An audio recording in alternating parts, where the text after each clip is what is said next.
Hello friends, कैसे हैं आप लोग। उम्मीद करते हैं आप सभी लोग ठीक होंगे।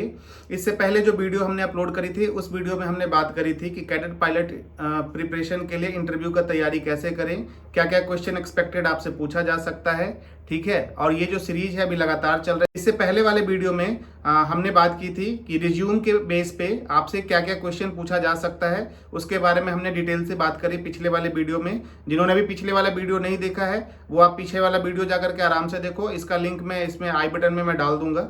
ठीक है, और उसके बाद अभी ये वाला जो वीडियो है इसमें हम लोग बात करेंगे एचआर रिलेटेड क्वेश्चन। जो एचआर होती हैं वो आपसे क्या क्या एक्सपेक्टेड क्वेश्चन आपसे पूछ सकते हैं। जब आप इंटरव्यू पैनल रूम में आप जाओगे तो वहाँ पे सब्जेक्ट से भी बेसिस क्वेश्चन होता है। मैंने आपको पहले बताया, इससे पहले वाले वीडियो में आप जाकर के देखो कि 5 सेक्टर से 5 टाइप के क्वेश्चंस होते हैं। कुछ क्वेश्चन जो आपके रिज्यूम के बेस पे होगा, कुछ आपको एचआर रिलेटेड क्वेश्चन होगा, कुछ टेक्निकल क्वेश्चन होगा, कंपैरिजन क्वेश्चंस होगा। तो अभी इस वीडियो में हम लोग बात करेंगे स्पेशली कौन से क्वेश्चंस की, हमारा एचआर रिलेटेड क्वेश्चंस की बात करेंगे। जब जैसे ही आप इंटरव्यू रूम में आप एंट्री लोगे, सबसे पहला क्वेश्चन आपसे यही पूछा जाएगा कि इंट्रोड्यूस योर सेल्फ। तो सबसे पहला क्वेश्चन है आपके साथ इंट्रोड्यूस योर सेल्फ। आप इस क्वेश्चन को आप अपने हिसाब से अपना पूरा आंसर प्रिपरेशन करो। आप अपने बारे में जितना अच्छा तरीका से बता सकते हो आप बताओ, सो दैट ये जो पहला क्वेश्चन होता है ये क्या होता है, एक तरीके से आपका सारा इन्फॉर्मेशन उनके पास ऑलरेडी होता है, फिर भी ये क्वेश्चन आपसे पूछा जाता है introduce your self, so that कि आप इंटरव्यू में अगर 10 क्वेश्चन 15 क्वेश्चन पूछा जाए तो एक क्वेश्चन कम से कम बच्चा को एटलीस्ट कम से कम ये मालूम रहे। ठीक है, तो ये पहला क्वेश्चन कॉमन होता है जो सभी जगह पूछा जाता है। चाहे चपरासी से लेकर के कलेक्टर तक के इंटरव्यू में जाओगे वहां तक के लिए सारा क्वेश्चन ये वैलिड होता है। ठीक है, और इसको बोलते हैं हम लोग कॉन्फिडेंस बूस्टिंग क्वेश्चन। इससे आपको क्या होगा, वो कॉन्फिडेंस आपका क्या होगा, बूस्ट होगा। ठीक है, जब पहला क्वेश्चन आप इंट्रोड्यूस योर सेल्फ बता देंगे, उसके बाद एचआर के रिलेटेड अगर मन है तो अगला क्वेश्चन आपसे पूछ सकते हैं कि आप अपने फैमिली बैकग्राउंड के बारे में बताइए। ठीक है, तो tell us something about your family background. तो सेकंड क्वेश्चन आपसे ये पूछा जा सकता है, इसका आप अपने फैमिली बैकग्राउंड के बारे में आप एक आंसर प्रिपेयर करो। तीसरा क्वेश्चन जो होगा आपसे वो पूछा जाएगा कि आपकी हॉबीज क्या क्या है, व्हाट इज योर हॉबीज। ठीक है, तो आप अपने हॉबीज के बारे में बताएंगे। So third question is this one. और जो फोर्थ क्वेश्चन है वो आपसे पूछा जाएगा कि अभी तक आपका क्या अचीवमेंट रहा है। ठीक है, फ्रॉम द एकेडमिक, आप स्टूडेंट लाइफ से लेकर के अब तक का आपका सबसे बड़ा अचीवमेंट क्या है। सो ये क्वेश्चन आपसे एचआर पूछ सकते हैं। तो आप इनका आंसर एक प्रिपेयर करके रखो अच्छा सा, और जितना ज़्यादा हो सके ट्राई करो कि आप ऑनेस्ट आंसर दो। ठीक है, सो दैट आप वहाँ पे फंसोगे नहीं। गलत आंसर दोगे कहीं ना कहीं जाकर के थोड़ा देर के बाद 5 या 10 मिनट के बाद आप फंसोगे। ठीक है, इस बात को आप याद रखो। रिज्यूम में हमने बात करी थी, अगर रिज्यूम में अगर आपका एकेडमिक क्या है, गैप है, तो आपको उससे रिलेटेड क्वेश्चन पूछा जाएगा। ये आपका एक नेक्स्ट क्वेश्चन हो गया। ठीक है, उसके बाद जो अगला क्वेश्चन आपसे पूछा जाएगा आपके स्ट्रेंथ और वीकनेस के बारे में, कि आपके अंदर क्या स्ट्रेंथ है आप वो पॉइंट बताइए, आपके अंदर क्या क्या वीकनेस है आप वो पॉइंट बताइए। सो ये क्वेश्चंस आप देख सकते हो, प्रिपेयर कर सकते हो। जब आप स्ट्रेंथ और वीकनेस की बात करोगे तब आपसे एक अगला क्वेश्चन वो अक्सर पूछ लेते हैं। ठीक है, कि क्या आप अपनी गलतियों को दोहराते हो, do you repeat your mistakes. तो ये आपको आंसर आपको स्मार्टली देना है। ठीक है, ये एक्सपेक्टेड क्वेश्चन है, आपसे पूछे जा सकते हैं। ठीक है, अगला क्वेश्चन पूछा जाएगा why do you want to become a pilot. कोई अगर केबिन क्रू बनना चाहता है तो उनसे क्वेश्चन होगा why do you want to become a cabin crew. कोई अगर एयर होस्टेस बनना चाह रहा है why do you want to become an air hostess. तो जो आप बनना चाहोगे उससे एक रिलेटेड क्वेश्चन आपसे पूछा जाएगा। ठीक है, ये नेक्स्ट क्वेश्चन है। ये अगला क्वेश्चन जब आपसे पूछा जाएगा कि आप पायलट क्यों बनना चाहते हैं, उसके बाद पूछे आपने पायलट बनने का डिसीजन कब लिया, when did you decided to become a pilot. तो आप ये बताना है कि भाई साहब जब हम जन्म लिए थे तभी डिसीजन ले लिए थे, या 10वीं पास किए थे तब डिसीजन ले लिया, 12वीं पास किया तब डिसीजन ले लिया। अकॉर्डिंगली आपने जब डिसीजन लिया उसके बारे में आप आंसर बताओ। ठीक है, ऑनेस्ट रिव्यू देना आप। जब आप ये क्वेश्चन जब आपका आंसर दे दोगे, अगला क्वेश्चन आपसे पूछा जाता है क्या आपको मालूम है कि what is the role and responsibilities of a pilot. एक पायलट की ड्यूटी क्या क्या है, उनके कंधे पर क्या क्या मतलब वो है रोल एंड रिस्पॉन्सिबिलिटीज है, आप उनके बारे में बताओ। सो ये क्वेश्चन आपसे पूछा जाएगा, एक्सपेक्टेड क्वेश्चन है। ठीक है, अगला क्वेश्चन आपसे ये पूछा जाएगा कि आप कमर्शियल पायलट ही क्यों बनना चाहते हैं, why don't you, if you want to become a pilot then why don't you join air force. तो आपके पास एक वैलिड रीजन होना चाहिए। ठीक है, टू मतलब satisfy the answer of this question. ठीक है, तो जब आप इसका आंसर देंगे तो आपके पास एक अच्छा वैलिड रीजन होना चाहिए कि आप कमर्शियल क्यों ज्वाइन कर रहे हैं, एयरफोर्स क्यों नहीं ज्वाइन कर रहे हैं। ठीक है, सो आप इनका भी आंसर प्रिपरेशन करेंगे। जब आपको ये सब क्वेश्चन पूछने के बाद आपसे क्या पूछा जाएगा पता है, आपको क्यों ऐसा लगता है कि आप फिट हो पायलट बनने के लिए। आपको ऐसा लगता है कि आप फिट हो पायलट बनने के लिए, आप पायलट्स की रोल एंड रिस्पॉन्सिबिलिटीज को निभा पाओगे? तो कभी नहीं बोलना है कि लगता तो है कि मैं बन जाऊंगा या फिर निभा लूंगा, ठीक है? इस टाइप से बिल्कुल नहीं बोलना, कॉन्फिडेंसली बोलना, यस मैम, मैं बिल्कुल I am ready to take the role and responsibilities of this one, ठीक है? तो आपको एकदम पॉजिटिवली कॉन्फिडेंसली आपको आंसर देना है इसका, ठीक है?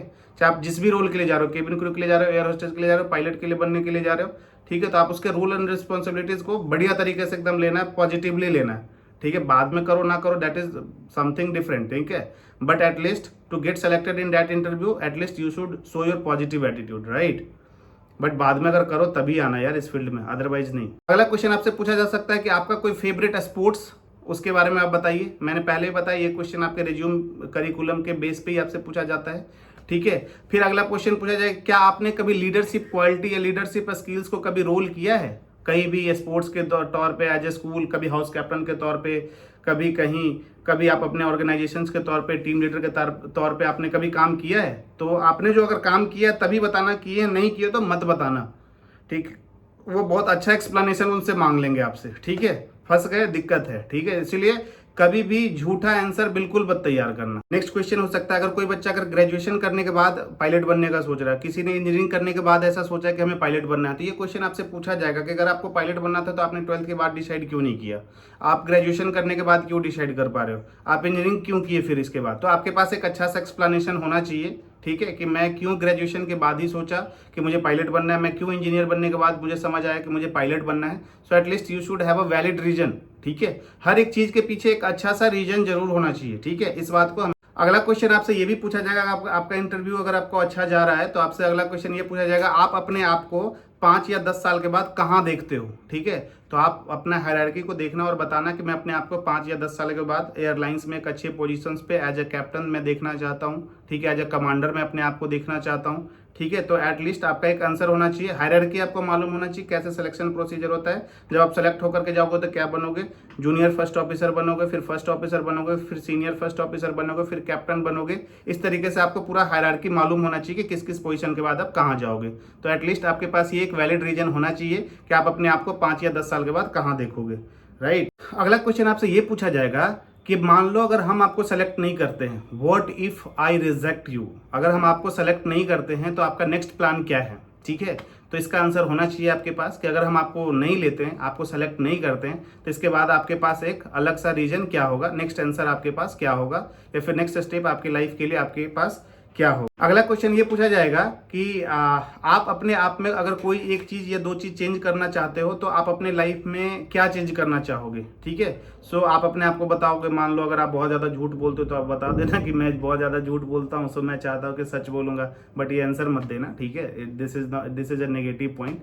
आप अपने आप को बताना कि जब मुझे लोग हेल्प के लिए जब बोलते हैं तो मैं बड़ा जल्दी हाँ बोल देता हूँ, तो मुझे इन चीजों से बचना है, या फिर कुछ भी वैसा एक अच्छा सा आंसर आपको इसके लिए तैयार करना होगा। अगला क्वेश्चन आपसे पूछा जाएगा, आपको किन बातों से गुस्सा आता है, ठीक है? So this is just like they just want to check your psychometric level, ठीक है? कि आपको किन किन चीजों से गुस्सा आता है। तो आप अच्छे चीजों से बताना, बुरे चीजों से मत बताना। ऐसा मत बताना कि जब मुझे लोग हेल्प के लिए बोलते हैं मैं बड़ा जल्दी गुस्सा हो जाता हूँ, नहीं, because you are going in a customer service, right? तो आपको अगर जब कोई एक बार हेल्प नहीं मांगे, 10 बार भी हेल्प मांगे तो आपको गुस्सा बिल्कुल नहीं होना, because this is your duty, this is your role and responsibility to help the passenger, right? तो इन चीजों को नहीं बोलना है। तो कोई ऐसा चीज बोलना कि जब मुझे कोई झूठ बोलता है या फिर जब कोई मेरे ऊपर ऐसा कुछ करता है तब मेरे को गुस्सा आता है, तो एक अच्छा सा रीजन आपको पार्टिकुलरली अपने बारे में मालूम होना चाहिए, या फिर ऑनेस्टली रिव्यू कि आपको जिन बातों से आपको गुस्सा आता है, आप एक चीज उस चीज का तैयार करो कि मुझे इन चीजों से गुस्सा आता है, ठीक है? नेक्स्ट आपसे पूछा जाएगा कि क्या आप क्राउडेड प्लेस पे कंफर्टेबल होते हैं या अनकंफर्टेबल होते हैं? तो भीड़ को देखकर कैसा तो होता है, बहुत सारे लोग घबराने लगते हैं, कुछ लोग काफी ज्यादा कंफर्ट फील करते हैं, तो ये आपसे क्वेश्चन पूछा जाएगा।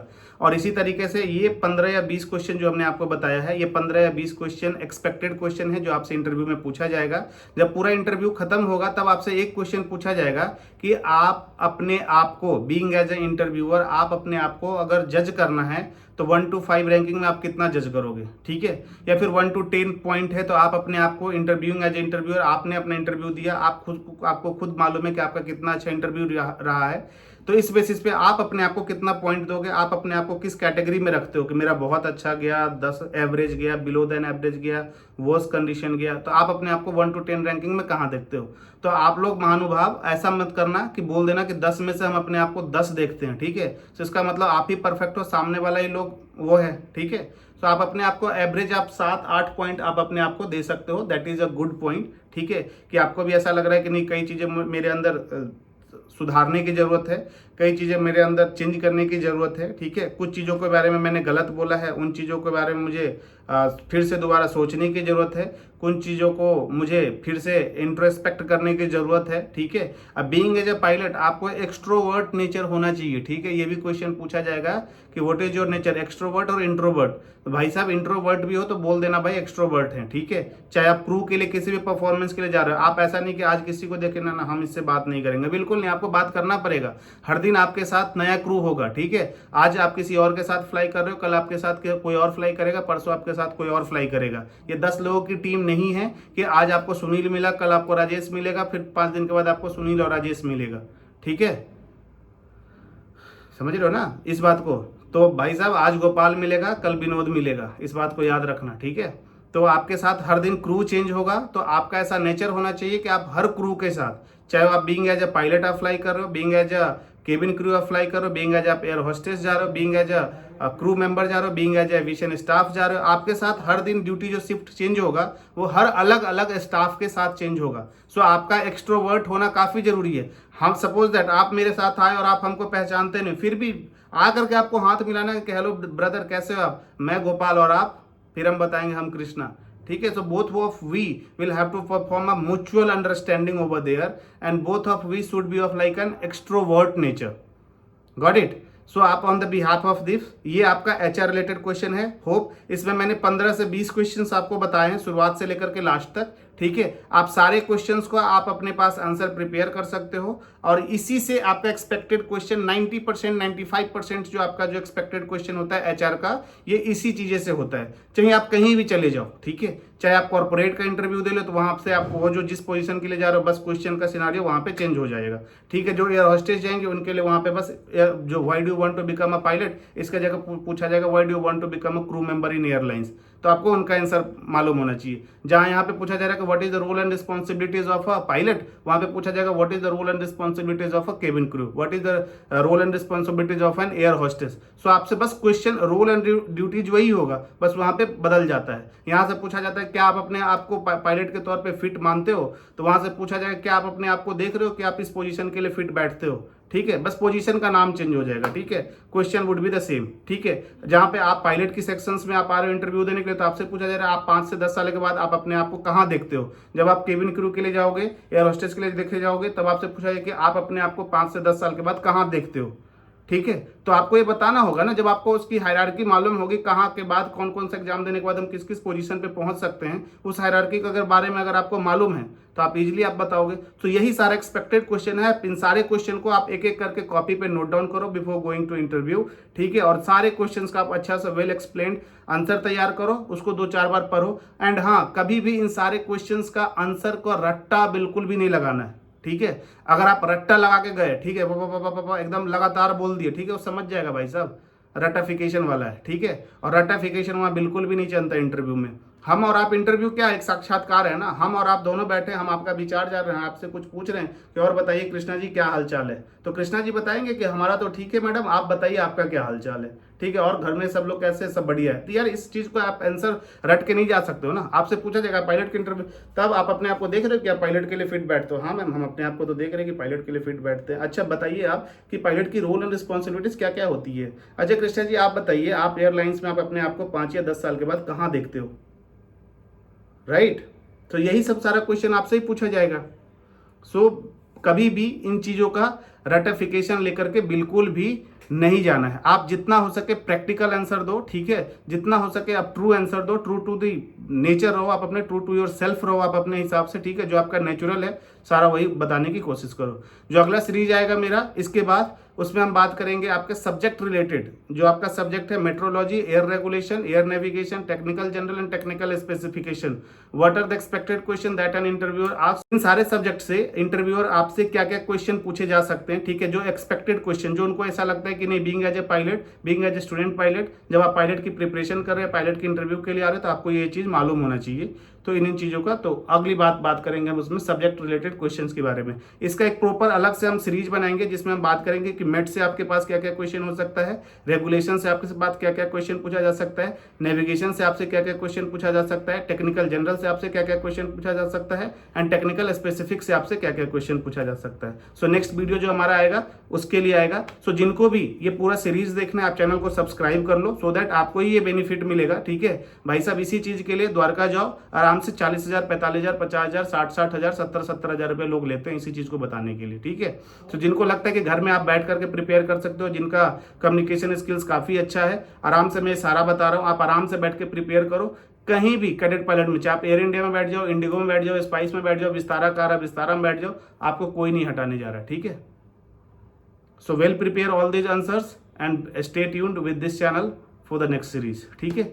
सो सब्सक्राइब कर लो चैनल को, आपको बेहतर मिलेगा कंटेंट। और मैं ये बेसिकली 7 से 8 पार्ट में सारा सीरीज लेकर के आ जाऊंगा, और मैं कोशिश करता हूँ कि हफ्ता में एटलीस्ट एक वीडियो तो मैं डाल दूँ, ठीक है। सो दैट ये आपको बेनिफिट में, अभी मेरा क्लास चल रहा है, so I am also very busy.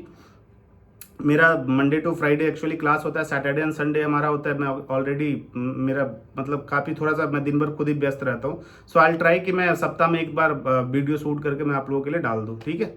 So stay tuned with this channel for getting the live updation of interview cadet pilot program, ठीक है। सो आपको जो भी करंट टाइम में जो भी क्वेश्चन एक्सपेक्टेड पूछे जाएंगे, so that I will just upload to this channel, ठीक है। चलो ठीक है, थैंक यू, बाय बाय।